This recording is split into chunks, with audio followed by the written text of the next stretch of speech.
Hi, I'm Baruch here at Trump Tower on New York's Fifth Avenue. I sat down today to talk with Ivanka Trump about real estate, jewelry, and her best-selling book, The Trump Card. So we are here in Trump Tower, the headquarters of the real estate empire that you are such an instrumental part of. And I'd be really curious to know when you realized that real estate was going to be your path. Wow.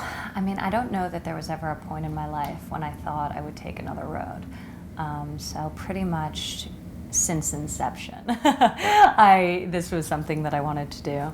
I think part of it is hereditary. I think part of it is that my family, for so many generations, on my mother's side as well as my father's, have been involved in development, building, engineering, construction. So most of my formative memories involve a bulldozer or a construction site. So I think it's something I always grew up with, and I just really love doing. Especially in today's climate, there are so many people who are looking for the kind of direction and the kind of passion that you clearly have. What kind of advice would you give to those people who are looking for their passion, looking for their path? Well, that's one of the reasons, actually, I wrote my book. It was meant to be geared towards a younger audience, an audience akin to me and my peers that are in the first few stages of their career. And I think all too often I look around at my girlfriends and my guy friends, and they're in jobs that they don't really have a lot of growth potential in, that they're not passionate about. And I think if we're ever going to make bold decisions, it has to be at this point in our life. We have to be out there, we have to be experimenting, we have to be looking for that which makes us tick.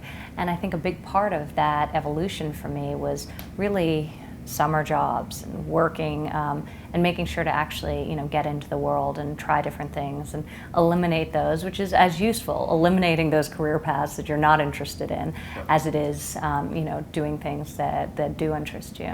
But I think just being bold and taking risks when you're young is so important, because I can't imagine working the hours that I do if I didn't fundamentally love it. And I think that's the difference between somebody who's successful and somebody that's extremely successful, somebody that's good and somebody that's exceptionally good, is the level of drive which directly stems from passion. You talk about trying different things. You've tried different things and you've been successful in everything you've tried, from a best-selling book. Sure, not everything. Well, most things. A book, a jewelry line, real estate. Are there any trends, any lessons or skills that you have found to be transferable or even essential across the different sectors in which you've been successful?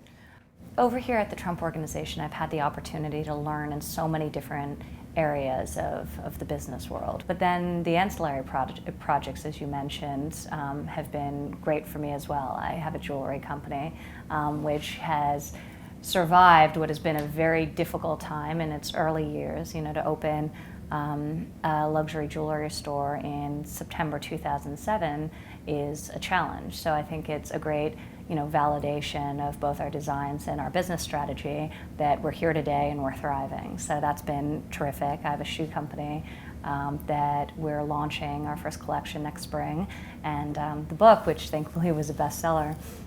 But I think all of these things I learned a lot through what I do in my day job here at the Trump Organization, which is really positioning everything you do appropriately. I'm not interested in writing books for the sake of writing books or developing a shoe line because I think it would be fun to have a closet full of very expensive shoes.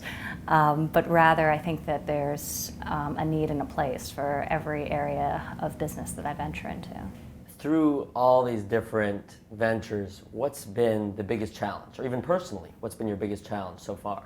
I think I have a tendency sometimes to micromanage, and I think that is a characteristic of being young and having a thirst for being extremely hands-on and learning through every possible point where you can really glean insight and develop as a person your business skills. But I think being a great business leader means that you have an ability to delegate and think big picture as well. So I think that I'm trying to balance being young and doing the grunt work with being being hopefully visionary in terms of what I look to do next. So I think that that's an area that I have to improve my ability to sort of step back and not have to do everything myself, because it obviously creates a lot of time to focus on other larger initiatives. Are there any constants in your life that you depend upon to get through your day, to get you up in the morning,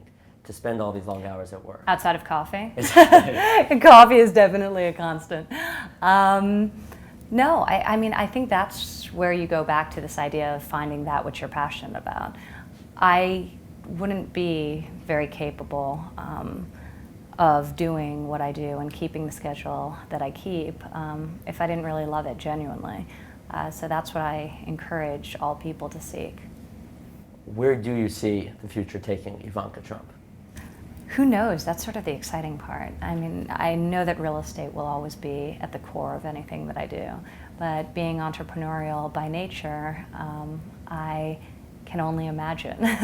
So, I'll continue to look at great opportunities in different industries, but, ultimately I look forward to being here at the Trump Organization, continuing to grow our hotel management company, which is something I'm incredibly proud of, and I started with my older brother Don and more recently Eric several years ago. It's been a great success for our company. And then obviously stay true to our condominium roots and development and construction roots. Did you have a mentor early on in the beginning of your career who really helped you craft what is a very, very clear direction? I had many of them, and they range from, of course, the obvious, my parents, to professors I had at Wharton who I've remained very close with, to then industry leaders who I've had the good fortune of either developing relationships with since I joined the business or that I've known since childhood. So one of the things in my book I tried to do was share with readers some of the insights that I had learned through the observation of those people. And I included a section called Bulletins from My BlackBerry, which was basically a question I posited to multiple people across very different industries. So a very diverse group, from Tory Burch to Roger Ailes, and just a very interesting different group of people, Russell Simmons. So I asked them what was the single most profound piece of advice that they received early in their career, and then they wrote about it briefly, and I introduce each chapter with those insights. So. What's the best piece of advice that you've received so far? I think being young really is an opportunity to be bold, take risks, calculated hopefully, find what it is that you love doing, but also to learn. I'm in a unique position where I'm young but have a tremendous amount of responsibility. So I can't forget the fact that while I do have a lot of experience and I grew up sort of tailing my grandfather and father, around development jobs, and I grew up basically in this office, there's still an experience gap that I have to compensate for through being prudent in my decision making, through asking people who know the right questions, and making wise judgment calls. What do you know now that you wish you knew 5 years ago? Ooh, gosh.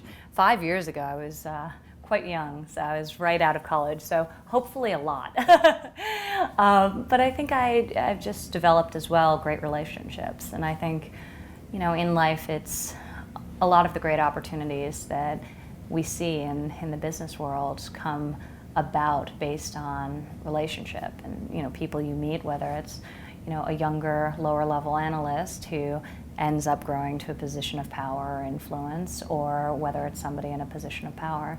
So, I think over the past several years, I've met a lot of great friends who have given me great advice, and a lot of very interesting people I look to do many deals with.